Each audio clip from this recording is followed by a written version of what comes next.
The trading happens on a Tuesday. That detail matters, somehow. The particular flatness of a Tuesday in Cañon City, Colorado territory, the autumn of 1873, when the panic has already strangled the eastern banks and the fear of ruin is moving west the way weather moves, ahead of itself, arriving before anyone can name it. The Fremont County Courthouse sits 3 blocks from the Rio Grande Saloon, and it is in front of that saloon, in the dust of the main street, that Harlan Pruett offers his wife to settle a poker debt. He does it the way a man sells a horse he no longer likes. "She works hard," Harlan says, and his voice carries the particular flatness of a man who has been drinking since noon and is no longer embarrassed about it. "Cooks well enough. You can see she's sound." The 2 drifters, men named Dix and Creel, men who came down from the Leadville mines when the silver ran thin, look at the woman standing 3 steps behind Harlan Pruett the way they would look at something in a shop window. There is a calculation in their eyes that is worse than cruelty. Cruelty at least requires acknowledgement. This is arithmetic. Nora Pruett is 31 years old. She is wearing a brown wool dress. She has mended so many times the elbows have become a kind of map. Her dark hair is wound at the back of her neck. She is not trembling. That is the first thing anyone watching should notice. She is not trembling at all. The audience on the saloon's front porch, 6 men, 2 of them with badges, watches in the particular way of men who have decided something is not their business before it has even fully become something. No one moves. Then the door of the hardware store across the street opens and Cole Aldridge steps out. He has one arm. The left sleeve of his coat is pinned up at the elbow, the fabric folded and fastened with a brass button that catches the October light like a small, cold star. He is not a large man. He is the kind of man whose size you forget until he is standing close to you, and then you remember, and it means something different than it did before. He crosses the street slowly, without theater. He stops between Nora Pruett and the 2 drifters, facing Dix and Creel, with his one good hand hanging open at his side. Easy, loose, which is the most dangerous thing a man's hand can be. "You're making a mistake," he says to Harlan Pruett. "This ain't your affair," Harlan tells him. "No," Cole says. "It ain't." And then he turns to Nora, only to Nora, and he says the 4 words that will cost him more than he is prepared to pay, the 4 words that no one in Fremont County, Colorado territory will forget hearing on that Tuesday in October 1873, the same autumn that Jay Cooke and Company collapsed and took half the nation's savings with it, the same autumn that the whole country was learning that the things you thought were solid could dissolve overnight, like salt and rain. "You deserve better," he says. That is all. The saloon porch is silent. Nora's face does not change, and that stillness is the thing that should have told Cole Aldridge everything, if he'd been paying the right kind of attention. But he wasn't. Not yet. Before we go back to where this all began, tell us where you're watching from today, and if frontier stories of danger, loyalty, and love that costs something are your kind of thing, subscribe to True Western, because the next story's going to leave a mark. The smell of wood smoke and lard always brought Nora back to her mother's kitchen in Pueblo, and not in the gentle way of memory, in the sharp way, the way a scar pulls. Her mother had been a practical woman, a woman who could mend a harness, dress a deer, and make a meal from cornmeal and wishful thinking. A woman who had married Nora's father for the same reason she bought her tools, because he was the best available option at the time, and tools were not purchased to be loved. Her mother had never said anything about love, one way or the other. What she had said, once, when Nora was 14 and asking questions, was this: a woman without a man's name in this territory is a woman without a wall around her. The wall is not the man. The man is just how you get the wall. Nora had married Harlan Pruett at 23, and she had understood the logic of it clearly. The way you understand the logic of a trade. You know is lopsided before you make it. What she had not understood, what her mother's careful, practical lessons had not covered, was the particular mathematics of Harlan's drinking, how it ate through everything, how it was patient and thorough, how it took the wall down brick by brick until there was nothing left but the man standing in the open air, furious at the cold, blaming the missing walls for the wind. But here is the thing about Nora Pruett that the men on that saloon porch would not have guessed. Watching her stand still in the October dust, she had been planning to leave for 14 months. She had $11.40 folded inside the lining of her second-best boot. She had a letter in the pocket of her brown wool dress, folded small, the creases soft from handling. Addressed to a woman named Clara Moss in Denver. A letter that had not yet been sent, that said specific things about specific accounts, about a deed, about a timing that mattered. The letter was not about escape. It was about something else entirely. She had not expected Cole Aldridge. She had not expected anyone. She stood in the October dust, in the particular stillness of a woman who has decided how a thing will go and is now watching something unexpected walk into the machinery of her plan, and she felt not gratitude. Not yet.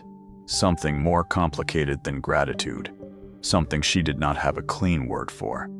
She filed it away the way she filed everything and watched Cole Aldridge's open, easy hand and thought, he's going to make this complicated. She was right. That first night, Cole found her a room at Ma Hollis's boarding house on 3rd Street, the same 3rd Street where the telegraph office had been putting up notices about the railroad survey, about the possibilities of the Denver and Rio Grande coming through, about what that might mean for land prices, for everything. She sat across from him at the small table in the common room, the lamp between them making shadows move on the wall like slow conversation. He had brought her a plate of beans and cornbread. He had not asked her any questions. He had a habit, she noticed it that first night, of turning a coin over his knuckles with his one hand, over and over. A silver dollar that had been worn almost smooth, the face barely there. He did it without looking at it, the way other men drummed their fingers. The way something repetitive becomes a kind of thinking. I don't need tending to, she told him. I know that, he said. Then why are you still sitting here? He looked at her directly, the first direct look, the kind that costs something to hold. Because Dix and Creel are still in this town, he said, and Harlan Pruett is 3 doors down, and I sleep better knowing where the weather is. You don't know me. No. She waited for him to say more. He didn't. The coin moved over his knuckles in the lamplight. She did not say thank you. She said, the cornbread is stale. I know, he said. Ma Hollis always burns the bottoms. And something, small, involuntary, moved across Nora Pruett's face. Not a smile, but the shadow of where a smile had been once. Cole saw it. He looked back at his plate so she wouldn't see him see it. She noticed him look away. She noticed everything. Dix came by Ma Hollis the next morning. Not with violence, with his hat in his hand and a reasonable expression, which was somehow worse. He was a lean man with the kind of patience that comes from having waited out worse things than this. He told Ma Hollis that he had a legal matter to discuss with the woman from the street. He said it the way a man says something that has already been written down somewhere, the way a man says a thing he knows the law will not contradict. Cole was in the kitchen, eating Ma Hollis's burnt cornbread, when Nora came in from the front room and said, he has a paper. Cole did not look up from his plate. What kind of paper? The kind with a notary stamp and Harlan's signature on it. Cole was quiet for a moment. The coin moved across his knuckles. Then, who's the notary? Ellis Crane. Cole set down his fork very carefully. Ellis Crane is Dix's brother-in-law. Yes, Nora said. I know. He looked at her then. She had known before she came into the kitchen. He understood that. What he did not yet understand was how she had known, or what else she knew, or what she had already mapped in her mind like a general maps terrain before the army arrives. He said, I'll need to make a trip to the courthouse. She said, I'll need you to do it before noon. Why noon? She met his eyes. She did not answer. He went to the courthouse. The Fremont County clerk was a man named Tobias Fenn, who smelled of pipe tobacco and looked at everything through reading glasses that were 2 prescriptions too weak, which meant he held documents very close to his face and read them with the concentration of a man decoding cipher. Cole had known Tobias Fenn for 3 years, since he'd first come to Cañon City after the army cut him loose at Fort Lyon. He knew that Fenn was honest, the specific, careful honesty of a man who has seen too much dishonesty to have any patience for shortcuts. Cole explained what he needed. Fenn squinted at him over the reading glasses. "You know what you're asking could get complicated." "Yes. The law on involuntary transfer of marital contract is murky, especially when the husband signed of his own free will. He was drunk. Most men are, when they sign things they regret." Fenn was quiet for a moment. Then, however, a transfer of marital rights that was not witnessed by a justice or licensed clergy is not recognized under Colorado territorial law as valid contract. The paper Crane notarized doesn't supersede the original legal standing of the marriage for what that's worth. And since the husband hasn't filed for dissolution, those men have no legal claim. "They have no legal claim," Fenn said. "Whether that matters to them is a different question." Cole was back at Ma Hollis's by 10 in the morning. He told Nora what Fenn had said. He told Dix on the front porch with Fenn's written opinion in hand, and a voice so perfectly mild that Dix had to read the document twice to understand that he was being dismissed by a one-armed man with no weapon drawn and nothing raised but paperwork. Dix folded the document, looked at Cole, looked at the closed door behind which Nora was presumably standing. "This ain't finished," Dix said. "No," Cole agreed pleasantly. "But you're trespassing on a boarding house that has a legal operating permit and the right to refuse guests, so I'd appreciate you stepping off the porch." Dix stepped off the porch. From inside the boarding house, through the window beside the door, Nora watched this. She had not known Cole would use the law. She had expected, she had been prepared for, something louder, something simpler. She recalibrated.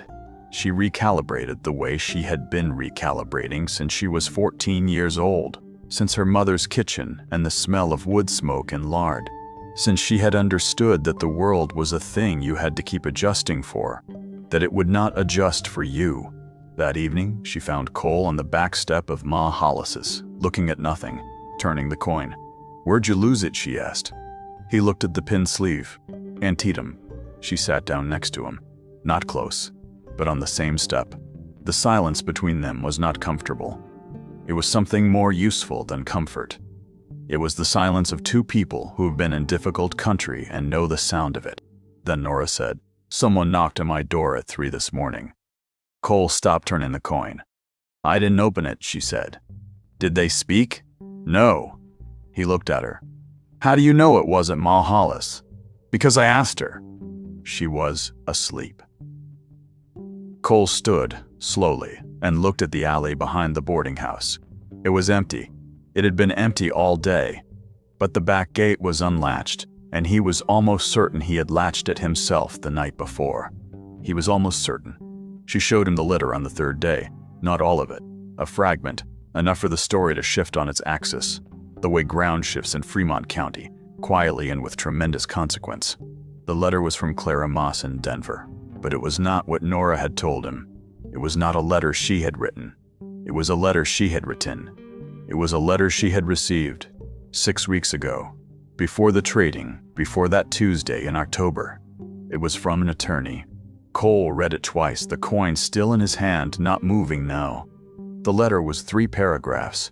It described a parcel of land in Fremont County, 240 acres along the Arkansas River, south of Cañon City, that had been filed under the Homestead Act of 1862 and was currently in the name of one Harlan Pruett, husband to Nora Pruett née Warren. The letter noted, carefully and with the particular delicacy of a man being paid to be precise, that the original filing included the name of Nora Warren as co-claimant, a detail that had been struck through in the county records, struck through with a pen, and initialed by a clerk named D.L. D.L. Cole set the letter down. "D.L.," he said. "Dennis Ludlow," Nora said. He was the county land clerk before Tobias Fenn was. He died 4 years ago. She said it simply, the way you say something that has already been weighed and set down. But the filing still exists. Both filings. The original and the amended one. Cole looked at her. She looked back at him, and this was the first time, the first real time, that her face was entirely open. No calculation in it, no armor. Just the particular exposure of a person showing you a wound they've been hiding and watching to see whether you flinch. The land is worth something now, she said, with the railroad survey. Yes, he said quietly.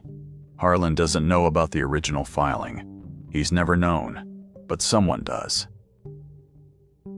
She reached across the table, and this was the touch, the first real touch. Her fingers on his forearm, on the good arm, pressing once before withdrawing. Someone struck my name out of that record 4 years ago, and Dennis Ludlow initialed it. And Dennis Ludlow is dead. And someone arranged for me to be traded to men who would take me out of this county before I ever found out. The lamp burned between them. The coin lay on the table still. Cole said after a long moment, Harlan didn't think of this. No, she said. Harlan never thinks of anything. Then who did? She said a name. The color left Cole Aldridge's face. 2 weeks passed in the way that difficult time passes. Not gently, not gracefully, but with the textures of ordinary life pressing against the fear, like weather pressing against a window. You feel the cold through the glass, but the glass holds. Nora took work at the dry goods store on First Street. Inventory, accounts, the particular mathematics of commerce that she had always been better at than Harlan would have tolerated knowing. Cole had found work with the freighting company on River Road, one-armed and reliable in the way that men who have lost something know how to be reliable, which is differently than men who have not. They did not speak of the letter every day. They did not speak of the name she had said. But it was there between them the way a thing underground is there. Beneath the surface of every other thing, patient, growing pressure. Mahalas's 8-year-old, a boy named Amos who had the particular solemnity of children who have been poor long enough to understand money, began referring to Cole and Nora as the two of them when he spoke about them to anyone. The two of them came in for supper. The two of them were on the porch. He never corrected himself, neither did they. There was a morning when Nora found Cole's coat on the chair in the common room before he was up. Cold still, wet from the night before. And she took it to the kitchen and dried it by the stove without thinking about it. The way you do something that has slipped below the level of decision into the region of instinct. She only understood what she'd done when she was folding it, and by then it was done. There was an afternoon when they argued, fiercely, briefly, about whether to go to the county sheriff or directly to the attorney in Denver. Cole, said the sheriff. Nora, said the attorney. Neither gave ground for 20 minutes, and then they were both silent for a long time, and the silence had a different quality than the earlier silences. This silence had the particular quality of two people who have been surprised by the other person's stubbornness and found it, against their better judgment, interesting. You've been stubborn longer than I have, Cole said finally. We'll do it your way. That's not why, she said. I know, he said, but it's still true. Something moved in the air between them. He turned the coin once. She looked at her hands. Then Amos knocked on the door frame and said that a man had come asking about the woman in the second room, and the man had described her to Mahalas in detail, her brown wool dress and her dark hair, and Mahalas had said she didn't know any such woman. But Mahalas had come straight to get them, and her hands were shaking when she did. The man had not left a name. He had not needed to. The name Nora had said was Aldous Vane. Cole knew it. The audience, watching this story unspool in a boarding house in Cañon City in October 1873, the same month that President Grant was telling the country that the paddock was temporary, that the banks would recover, that confidence would return, the audience needed to understand what that name meant. Aldous Vane was the Fremont County Land Commissioner. He was also, though he did not advertise it, the principal financier behind the proposed Denver and Rio Grande spur line through the Arkansas River Valley. He was a man of patience and method and extraordinary social respectability, the kind of respectability that is more dangerous than disrepute because it has the law's face. Here is what Nora had known for 14 months. the secret that reframed the Tuesday in October. The trading, the drifters, all of it. She had found the original homestead filing in her mother-in-law's papers after the old woman died.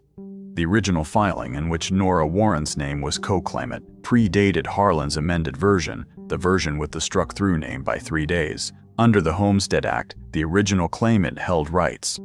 If Nora filed a legal challenge, the 240 acres along the Arkansas River, the acres that Aldous Vane had been quietly acquiring agreements around, the acres that would be worth 100 times their current value when the railroad came through, were hers.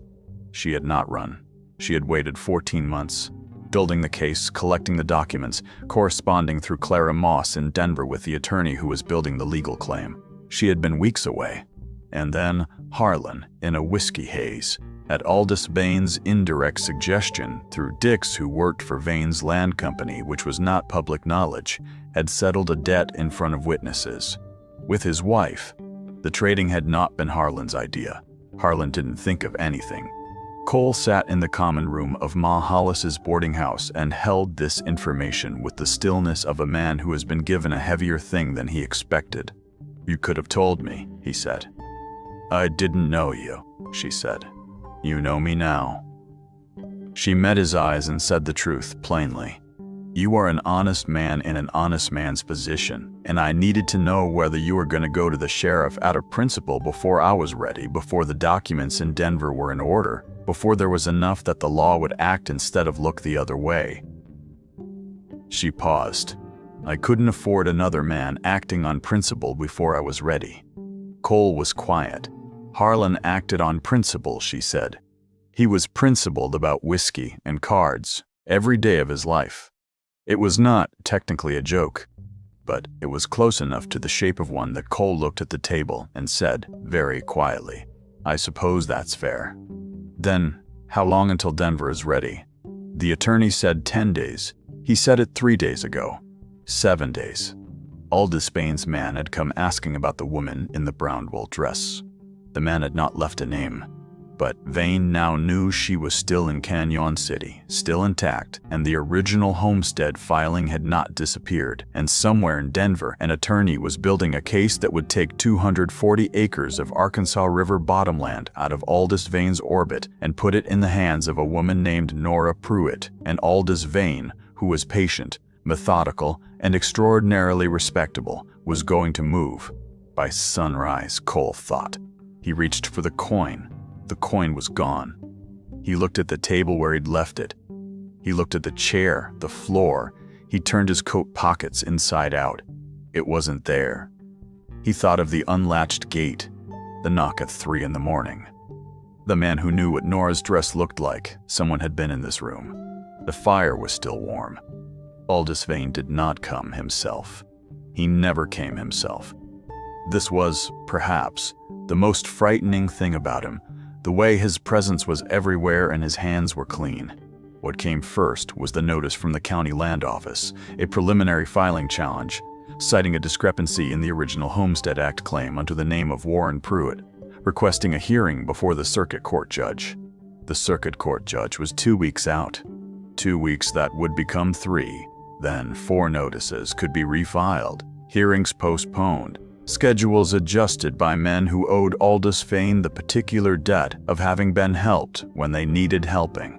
What came next was the visit from Reverend Gillis of the First Methodist Church of Cañon City, who was a decent man, genuinely decent in the exhausted way of a man who has been trying to be decent in a place that doesn't make it easy, and who had lost his certainty about most things except the necessity of showing up.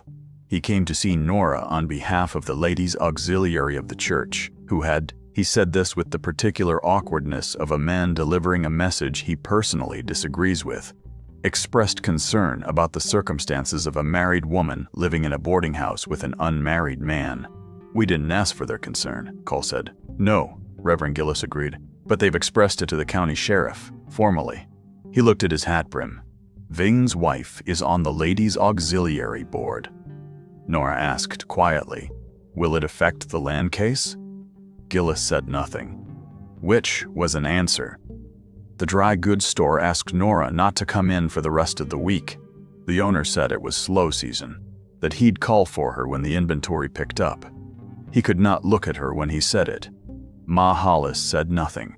She set an extra place at dinner. But that night, in the common room, after Amos had gone to bed, Nora and Cole sat across the small table, and something between them broke. Not the trust, but the surface over something harder. Something that had been building since the October dust, since the coin over his knuckles, since her fingers on his arm. "I should have gone straight to the sheriff," Cole said. "When I still had the coin, when the coin was there." He stopped. "It was my father's. He brought it back from the Mexican War." Nora was very still. "I should have taken you to the sheriff that first day," he said, "and gotten you out of this county instead of—" He stopped again. "Instead of staying," she said. "Yes." She looked at him for a long time across the lamp. "Was that your failure?" she said quietly. "Or mine?" He had nothing to answer that. She hadn't meant him to. "Go to the sheriff," she said. "Tomorrow morning. File the assault claim from the street, the public witness testimony from the saloon. Get it on record." "Vane will." "I know what Vane will do," she said. "Go anyway." He looked at her. The lamp was burning low. The room was close and warm, and the cold was pressing against the window. October becoming November outside, and she was looking at him with her face entirely open again, the way it had been for that one moment, with the letter, that particular exposure. He said her name. Just her name. At the wrong moment or the right one, there was no difference between them anymore. Neither of them moved. The lamp burned lower. Then Amos's voice came from the hallway. Thin, frightened, a child's voice. "Mr. Aldridge, there's men in the back." Cole was on his feet before the sentence finished. Outside, in the cold, two shapes moved past the back gate, not running, walking, slowly, deliberately, making certain they were seen. The morning Cole went to the sheriff, Nora went to the telegraph office. She did not tell him she was going. She did not ask permission, and if he had been there, she was fairly sure he would have tried to come with her, and she needed to move quietly. The telegraph to Clara Moss in Denver read, "Accelerate. Send Crandall with documents to Cañon City by Thursday. Bring originals. N." The man behind the counter, a young man named Hartley who had ink on his collar and the nervous manner of someone aware he is in the middle of something he doesn't understand, looked at the message and then at Nora and said, "Ma'am, there's been a standing request from Commissioner Vane's office to notify them about outgoing messages from—" "Is it your job," Nora said, very quietly, "to notify Aldous Vane? Or to send telegrams?" Hartley looked at his counter. "If it becomes your job to notify Aldous Vane," she said, "I'd encourage you to get that in writing, because when this matter goes before the circuit court, everything that impeded communication will be part of the record." She placed a dollar coin on the counter. "Send the telegram, please." The telegram was sent. Cole, meanwhile, had gone to Sheriff Adler, a tired, lean man who had the quality of someone who has been fair for so long that fairness has become a kind of exhaustion. Adler listened. He took notes. He was methodical. He told Cole that the trading incident had occurred in public with 6 witnesses, 2 of them sheriff's deputies, and that he had, yes, failed to act. He said this with a flatness that contained within it a specific kind of shame. "I know what Aldous Vane is," he said. "I also know what I can prove. Those are 2 very different pieces of terrain." "The land filing," Cole said. "The land filing is a civil matter. It's not in my jurisdiction." He paused. "But the assault charge, the attempted coercion of a woman against her will, that's criminal. And if you can get me 2 of those 6 witnesses to sign statements—" Cole got up, turned at the door. "I'll get them." "Cole." Adler's voice stopped him. "Dix and Creel aren't in town anymore." "I know, but someone is. Someone Vane brought in from Pueblo who is staying at the Goldfield Hotel under a false name and who is not a drifter." He folded his notes. "Be careful how you move." Cole walked back toward Ma Hollis's, and the October air had become November air. Sharp, knife-edged, the kind of cold that tells you exactly where your skin ends. When he got back, Nora was already there. She had 2 cups of coffee on the table. His, the way he took it, which she had never asked about and never been told. He sat down. He looked at the coffee. "You know how I take my coffee," he said. "Yes," she said. He looked at her. She looked back. She was not innocent. She was not pretending to be. He picked up the coffee, drank. "There's a man from Pueblo at the Goldfield Hotel," he said. "I know," she said. "His name is Ferris. He used to work for the land surveying company that mapped the railroad route. He was let go 18 months ago." She reached into her coat pocket and set an envelope on the table. "He wrote to Clara Moss in August. He was asking if anyone wanted to buy what he knew about the survey." Cole looked at the envelope. "Crandall is coming from Denver with the original filing documents," she said. "Thursday. The attorney is filing the challenge directly with the Territorial Land Office in Denver, bypassing the Fremont County Circuit entirely." He was quiet for a long moment. "You had this?" he said. "Not all of it, but most of it." She met his eyes directly. "I told you. I needed to know you wouldn't go to the sheriff before I was ready." He set down the coffee. "I went to the sheriff today." "Yes," she said. "Today, that was my idea." She said it without apology, without performance. Just the truth of a woman who had been building something for 14 months and had absorbed Cole Aldridge into the machinery of it without quite deciding to, and who was now across a table with cooling coffee and a lamp, and November pressing at the window, looking at him with something that was not armor and not calculation and not the shadow of where a smile had been. He reached across the table. His hand covered hers. She did not move away. Then the door of Ma Hollis's burst open and Amos ran in, white-faced, and said, "They've got the Reverend."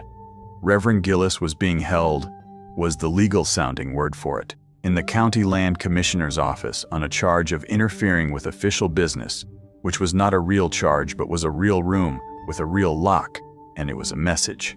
The message was, "Move now, or find out what else I can do."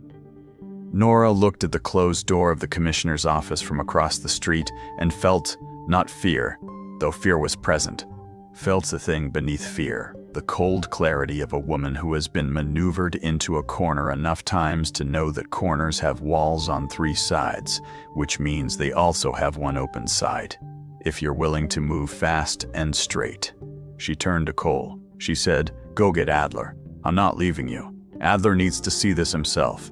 She met his eyes. "The assault charge is leverage. Vane holding a minister against his will is ammunition. Get the sheriff." He went. She crossed the street to the commissioner's office. The man at the door, the man from Pueblo, Ferris, looked at her with an expression she recognized. The expression of a man who has been hired to do something he is discovering he doesn't like being hired to do. The expression of a man whose conscience is not dead, but is being pressed in a way that is becoming uncomfortable. "I know what he offered you," she said quietly, "and I know what he told you about me. And I know that none of it is what you thought when you took this job." Ferris said nothing. "The documents from Denver arrive Thursday," she said. "When the Territorial Land Office files, this becomes a federal matter. Everyone who helped obstruct will be on record, including you." Ferris was quiet. "Or," she said, "you could unlock that door and tell me exactly what Aldous Vane has said to you in the last 48 hours, and I will make certain that your name appears in the record as cooperative." He looked at her for a long time. Then he unlocked the door. Reverend Gillis came out, shaken, the particular shaking of a man who has discovered that his comfortable faith in civil society was specific to more comfortable conditions. He looked at Nora with something that rearranged itself visibly in his expression. From inside the office, Aldous Vane appeared. He was a tall man, gray-haired, immaculately dressed in the frontier way, which is to say that his suit was Denver-made and his boots were custom, and the gap between his clothes and his surroundings was the gap between what he was and where he'd been willing to come to secure what he wanted. He looked at Nora with the first unguarded expression she had ever seen on his face. Not rage, not calculation. Something closer to exhaustion, to the particular sag of a man who has been building a structure for years and is watching it begin to fail in a specific spot he had not predicted. "The land isn't worth what you're about to pay for it," she said. "Not cruel, simply factual." Vane said very quietly, "I built this county." "I know you did," she said, and she said it without sarcasm. She said it the way you say a thing that is true and complicated and isn't going to change what comes next. Behind her, she heard Cole's footstep. She knew it by now, the particular rhythm of one good arm in a stride that leaned slightly right. And then Adler's voice, and then the sounds of a November afternoon in Cañon City, Colorado territory, which were ordinary sounds against the extraordinary weight of the moment. Vane looked past Nora to Adler. He looked at Ferris, who had stepped back and was looking at the ground. He looked at Reverend Gillis, whose hands were still shaking. And something in his face, in the last moment before he composed himself, was almost human. Almost. Crandall arrived Thursday with the documents. The Territorial Land Office in Denver received the filing on a Friday, and by Monday the Fremont County land case involving 240 acres along the Arkansas River was a federal matter with a Denver attorney and a specific, named complaint against the conduct of Aldous Vane's Land Company and its use of Dennis Ludlow's fraudulent record amendment. Dennis Ludlow was dead, but paper persists. Paper in the West was more durable than most things. Dix and Creel were located in Pueblo and served with subpoenas. Dix's connection to Vane's Land Company was established through the records Ferris provided. Ferris, who received no formal immunity, but whose cooperation was noted, went back to survey work. Nora Pruett signed the dissolution papers 3 weeks later in the office of a Denver attorney, in the presence of 2 witnesses and a glass of whiskey he had not been offered but had brought himself. He signed them with the particular deflation of a man who had always been less than the things around him and had finally arrived at legal confirmation of the fact. He did not look at Nora when he signed. She did not need him to. Aldous Vane was not imprisoned. This is the part of the story that does not heal cleanly. He was fined. He was removed from the Land Commission. He was thoroughly, publicly ruined. The specific ruination of a man whose respectability was his only real currency, and whose account had been cleaned out by a woman in a mended brown dress, and a one-armed man with a worn silver dollar, and a county clerk who knew what a fraudulent notarization looked like. He moved to California. He did not prosper. But he was not imprisoned. Nora sat with that fact for some weeks. She sat with it the way you sit with a wound that is not dangerous, but is not quite healed, present, particular, real. Cole found her sitting with it one evening on the steps of the small house she had taken. The house on the north edge of town with the Arkansas River audible if the night was quiet enough. He sat next to her on the same step, the way he had at Ma Hollis's, the way that had become its own kind of language between them. "It's not enough," she said. "No," he agreed. "It's what there is." "Yes." She was quiet. "Then, did you find the coin?" He reached into his coat pocket and set it on the step between them, worn smooth, the face barely there, silver that had been carried so long it had become a different thing than money. She picked it up, turned it over, set it back down between them. "Amos found it," Cole said. "Under the table at Ma Hollis's, said it must have fallen. Amos finds everything. He does." The river moved in the dark below the town. November had become December, and the cold had the particular quality of the high Rockies, clean, absolute, a cold that was simply the truth of the place stated plainly. She said, "I want you to understand that I used you. I know. I planned to use you. When you stepped into the street, I saw what you were and I thought, I know," he said again, "and I'm telling you because." She stopped, started again, "And I'm telling you because." She stopped, started again. "Because I don't want to be a woman who uses men and doesn't tell them, even if it came out right." He looked at her. The particular look, the direct one, the one that had cost him something every time from the first night at the boarding house, but that cost him less each time, the way carrying something heavy gets easier, not because it gets lighter, but because you get used to the weight. "What do you think I saw," he said, "when I walked across that street?" She waited. "I saw a woman who was not afraid," he said. "I didn't know then what that meant. I know now." He reached over, very slowly, and picked up the coin and turned it once over his knuckles and then set it in her open hand and closed her fingers around it.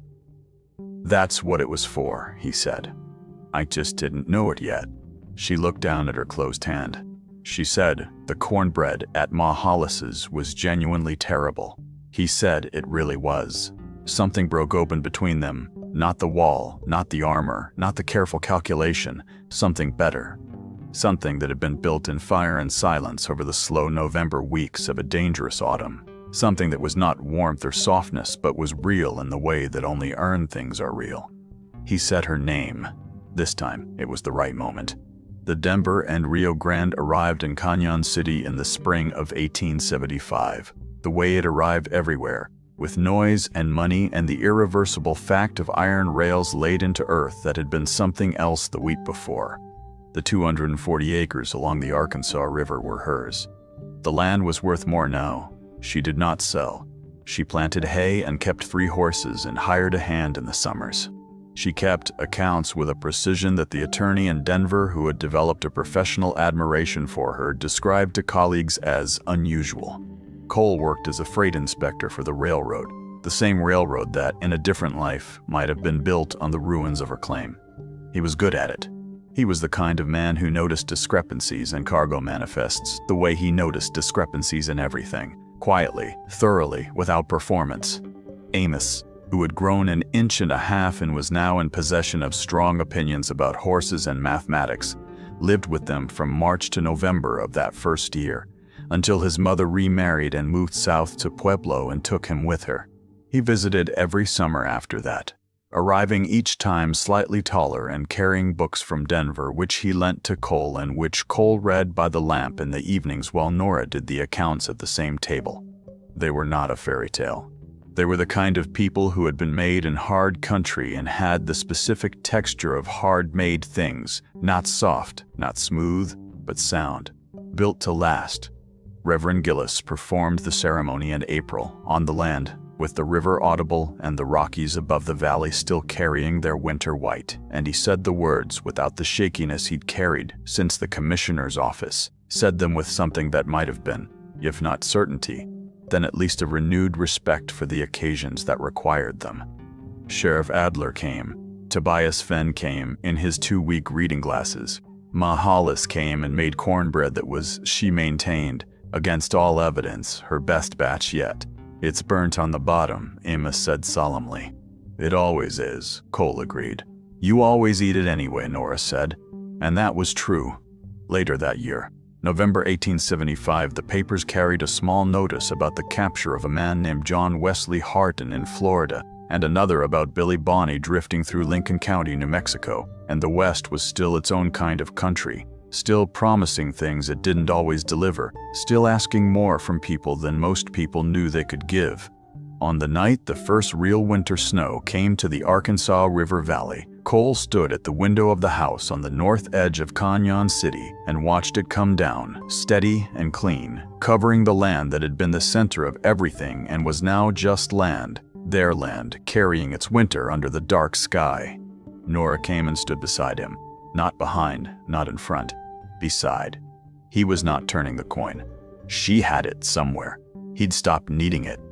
Outside, the snow covered the ground with the particular evenness of the high country in winter, covering the old boot prints and the old damage in the places where hard things had happened, covering them without erasing them, the way time works in the West, not gentle, not merciful, but honest. The frontier keeps its promises. It just doesn't tell you which ones. If this story stirred something in you, subscribe to True Western. Because the frontier isn't just a place on a map. It's a promise we keep.